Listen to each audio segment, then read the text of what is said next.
Super singer Priyanka. எல்லாரும் எப்படி இருக்கீங்க? நான் முதல்ல பாடின பாட்டு வந்து கண்ணம்மா கண்ணம்மா பாட்டு பாடினேன்.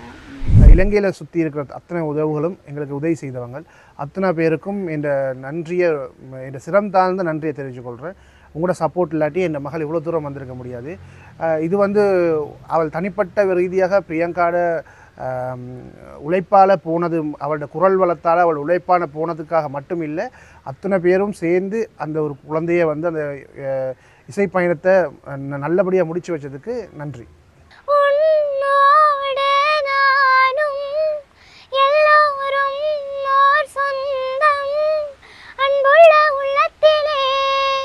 இங்கேருந்து நாங்கள் கிளம்புறதுக்கு முன்னாடி நிறைய எதிர்ப்புகளை நாங்கள் சந்தித்தோம். பிரியங்கா அந்த மேடையை சந்திக்கக்கூடாதுன்னு சொல்லி நிறைய எதிர்ப்புகளை சந்தித்தோம். ஹாய், நான் உங்கள் சூப்பர் சிங்கர் பிரியங்கா. எல்லாரும் எப்படி இருக்கீங்க? கண்ணான் காலடி உள்ளே என் கால்கள் நான் சேர்ப்பதும், கண்மூடி நான் சாய்வதும், கனவோடு நான் போய்வதும், கண்ணான் காலுரை உள்ளே என் கைகள் நான் சேர்ப்பதும், உள்ளூரத்தேன் பாய்வதும், உயிரோடு நான் தேய்வதும், முத்து பையன் தேநீருண்டு மிச்சம் வைத்த கோப்பைகளும், தங்க கைகள் உண்ணும்போது தட்டில் பட்ட ரேகைகளும், மூக்கின் மேலே மோகாமிடும் கோபங்களும், ஓ தித்திக்கதே தித்திக்கதே தித்திக்கதே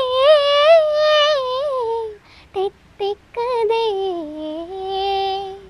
இப்போ நீங்கள் வந்து ஒரு விஜய் தொலைக்காட்சி என்ற பிரபல தொலைக்காட்சிக்கு பாட போயிருக்கிறீங்க. அதுக்கு முதல் வந்து நீங்கள் ஒரு இசைத்துறைக்குள்ளே வர்றதுக்கு வந்து உங்களுக்கு எப்படி சந்தர்ப்பம் ஏற்பட்டது? அதான் நீங்கள் பாடின ஆரம்பத்தில் பாடின வயசு என்ன, அந்த விவரங்கள் சொல்ல முடியுமா? நான் வந்து 2 வயசுலேருந்தே பாடுறேன்.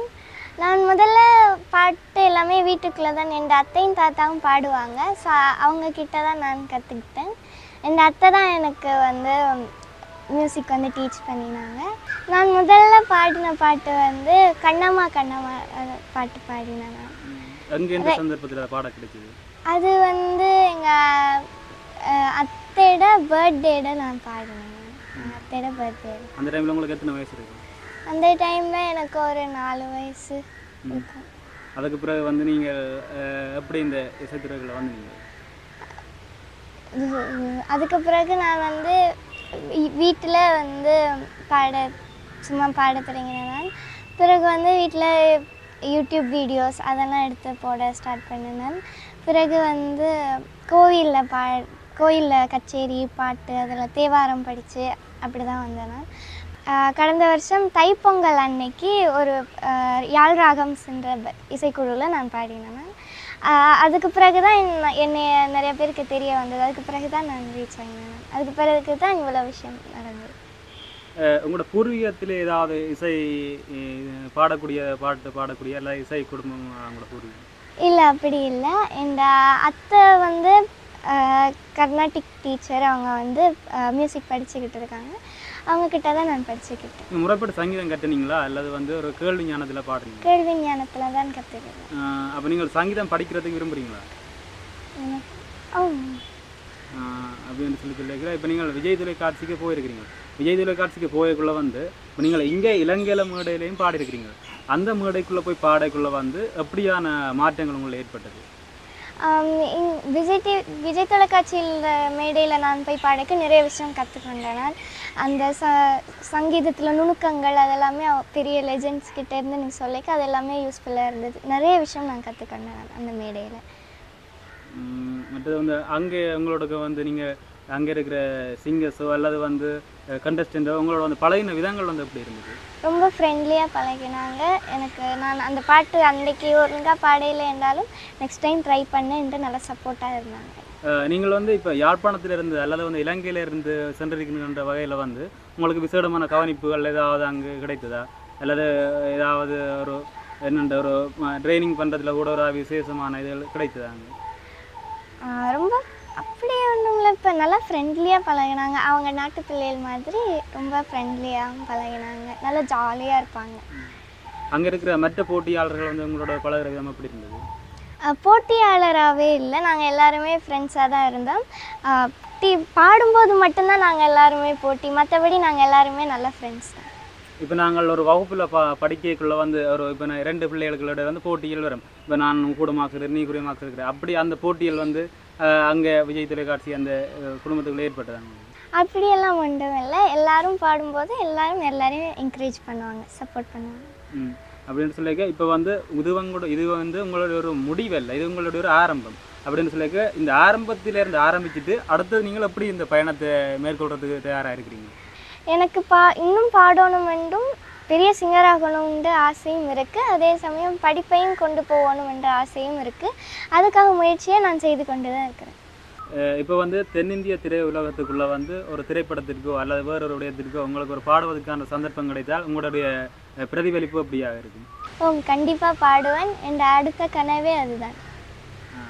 மற்றது வந்து நீங்கள் விஜய் தொலைக்காட்சியில் பாடிக்கொண்டிருக்கக்குள்ள வந்து ஈழத்தமிழர்கள்ன்ற அல்லது புலம்பெயர் தமிழர்கள்ன்ற ஆதரவு வந்து உங்களுக்கு எப்படி நீங்கள் கிடைச்சது? எப்படி பார்த்தீங்க?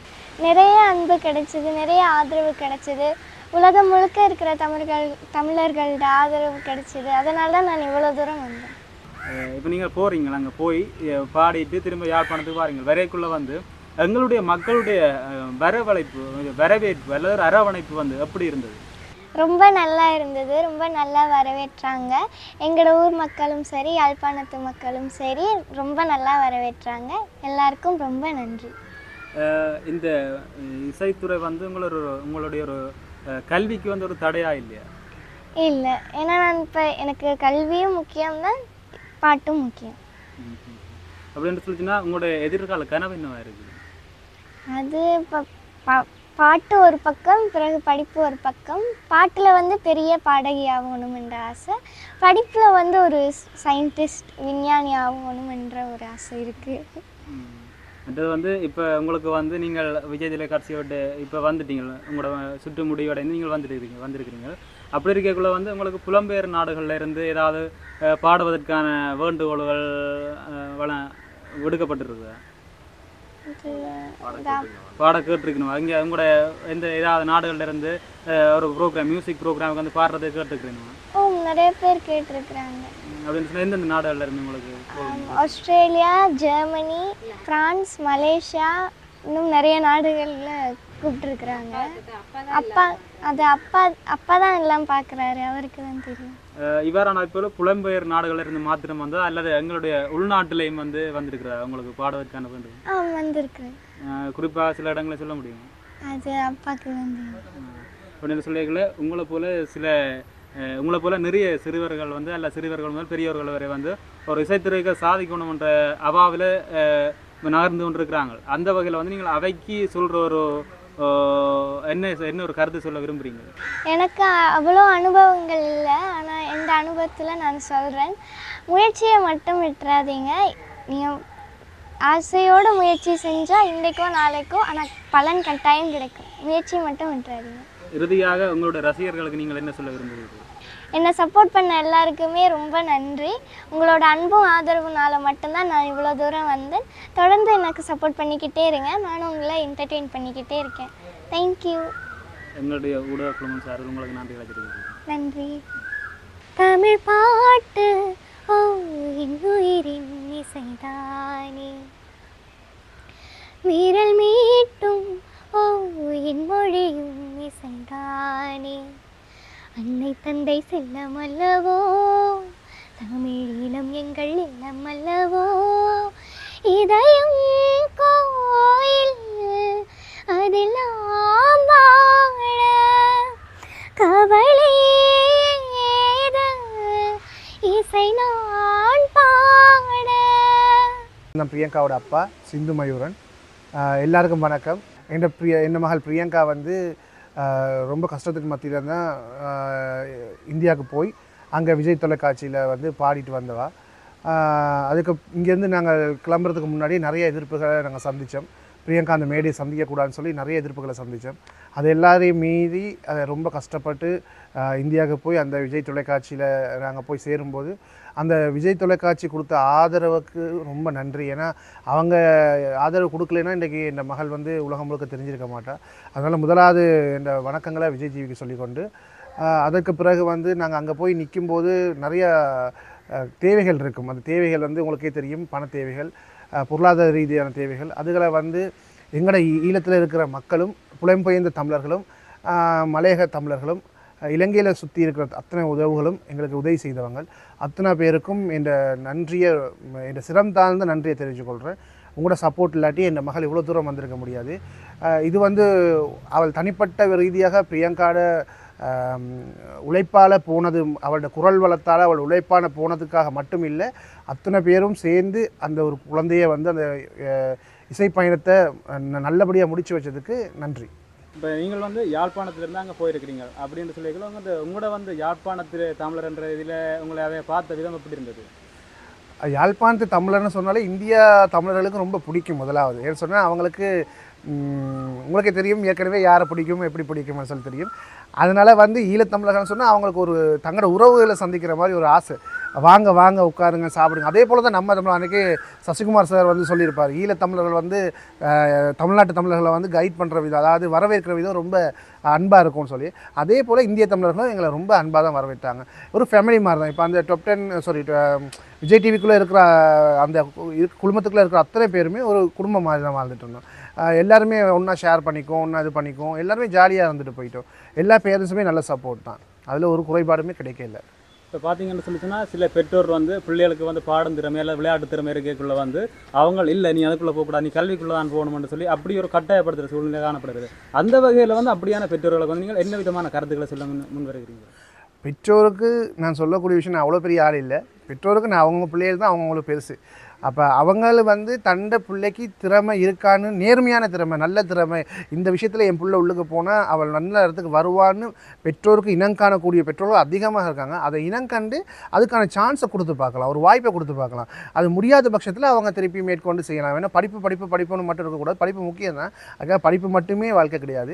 வேறு வேறு துறைகளையும் பிள்ளைகள் சாதிக்கணும்னு ஆசைப்பட்டால் கண்டிப்பாக சாதிக்கலாம். இன்றைக்கி நம்ம ஈழத்தில் எத்தனையோ வேறு வேறு திறமைகளை நான் பார்த்துருக்குறேன். செஸ்லையும் பெரிய ஆளாக வந்திருக்காங்க, ஃபுட்பாலில் பெரிய ஆளாக, ஸ்விம்மிங்கில் பெரிய ஆளாக வந்திருக்காங்க. அவங்களுக்குலாம் ரொம்ப என்கரேஜ்மெண்ட் கிடைச்சிட்ருக்கு. அதனால் எல்லா திறமைகளும் பிள்ளைகிட்ட இருக்குது, அதை நம்ம தான் வெளிக்கொண்டணும். படிப்பு மட்டும்தான் முக்கியம்னு சொல்லி அந்த பிள்ளைகளை அதுக்குள்ளேயே அடக்காமல் அவங்களுக்கு வேறு வேறு திறமைகள் இருந்தால் அதை கொஞ்சம் ஊக்குவிக்க வேண்டியது நம்ம பெற்றோர், நம்மளோட கடமை. நம்ம செய்யாட்டி நம்ம பிள்ளைகளுக்கு வேறையாக செய்ய போகிறோம். அதனால் நம்ம அதை கொஞ்சம் பார்த்துக்கலாம், அவ்வளோதான். பிரியங்காவின் திறமைகளை வந்து அடுத்த கொண்டு செல்வதற்கு நீங்கள் எவ்வாறான நகர்வுகளை முன்னெடுக்கிறீர்கள்? நிறைய விஷயங்களை நாங்கள் ஏற்படுத்திகிட்டு இருக்கோம். நிறைய விஷயங்களுக்கு இந்தியாவிலேருந்து கிடைச்சிருக்கு. இன்னும் சீக்கிரமாக அதுக்கான தகவல்களை, உத்தியோகபூர்வமான தகவல் இன்னும் எங்களுக்கு வந்து சேரலை. அதை நான் உத்தியோகபூர்வமான தகவல் வந்து சேர்ந்தப்பறம் நாங்கள் அதை வெளிப்படையாகவே சொல்லுவோம். புலம்பெயர் தேசங்களிலிருந்து வந்து இசை நிகழ்ச்சிகளுக்கு வந்து உங்களுக்கு அழைப்பு விடுக்கப்படவில்லையா? நிறைய வந்திருக்குது, கிட்டத்தட்ட ஒரு 8-9 நாடுக்கு மேலே வந்திருக்குது. கண்டிப்பாக நாங்கள் போகிறதுக்கு முன்னாடி ப்ரொமோஷன்களை உங்களுக்கு சொல்லுவோம். நீங்கள் வந்து ஊடகங்களுக்கு ஊடாக வந்து மக்களுக்கு என்ன சொல்ல விரும்புகிறீங்க ரசிகர்களுக்கு? அவள்கிட்ட பாட்டு பிடிச்சிருந்தா அவளுக்கு மென்மேலும் சப்போர்ட் கொடுங்க. உங்களோட ஆதரவும் உங்களோட அன்பாலும் தான் அவள் இவ்வளோ தூரம் வந்தவா. அது மட்டும் இல்லாமல் நீங்கள் ஒவ்வொரு நாளும் ஒவ்வொரு பாட்டை அவள் பாடி முடித்த பிறகு அந்த ஃபேஸ்புக்லேயும் யூடியூப்லேயும் இன்ஸ்டாகிராம்லேயும் நான் பார்க்கும்போது கிட்டத்தட்ட லட்சம் மக்கள் அவளுக்கு வந்து ரொம்ப அன்பை பொழிஞ்சிருப்பாங்க. பிரியங்கா குட்டி நீ வருவா, அப்படி வருவா, இப்படி வருவா என்று செல்லம் அப்படிலாம் சொல்லியிருக்காங்க. அதெல்லாமே அவளுக்கு ஒரு மோட்டிவேஷனாக இருந்துச்சு. அவங்க கொடுக்குற ஒவ்வொரு அந்த வார்த்தைகள், செல்ல வார்த்தைகள் தான் அந்த பிள்ளை வந்து இவ்வளோ தூரம் பாடி வந்தவ. அதே அன்பும் ஆதரவும் அவளுக்கு நீங்கள் கடைசி வரைக்கும் தாங்க. நாங்கள் கடைசி வரைக்கும் உங்களோட பயணிப்போம். எந்த நாட்டு குயிலின் கூட்டமும் பாடும் பாடல் கூக்கு, இந்த நாட்டு கிளிகள் பேச்சிலும் கொஞ்சம் மழலை உண்டு. ஜாதி என்ன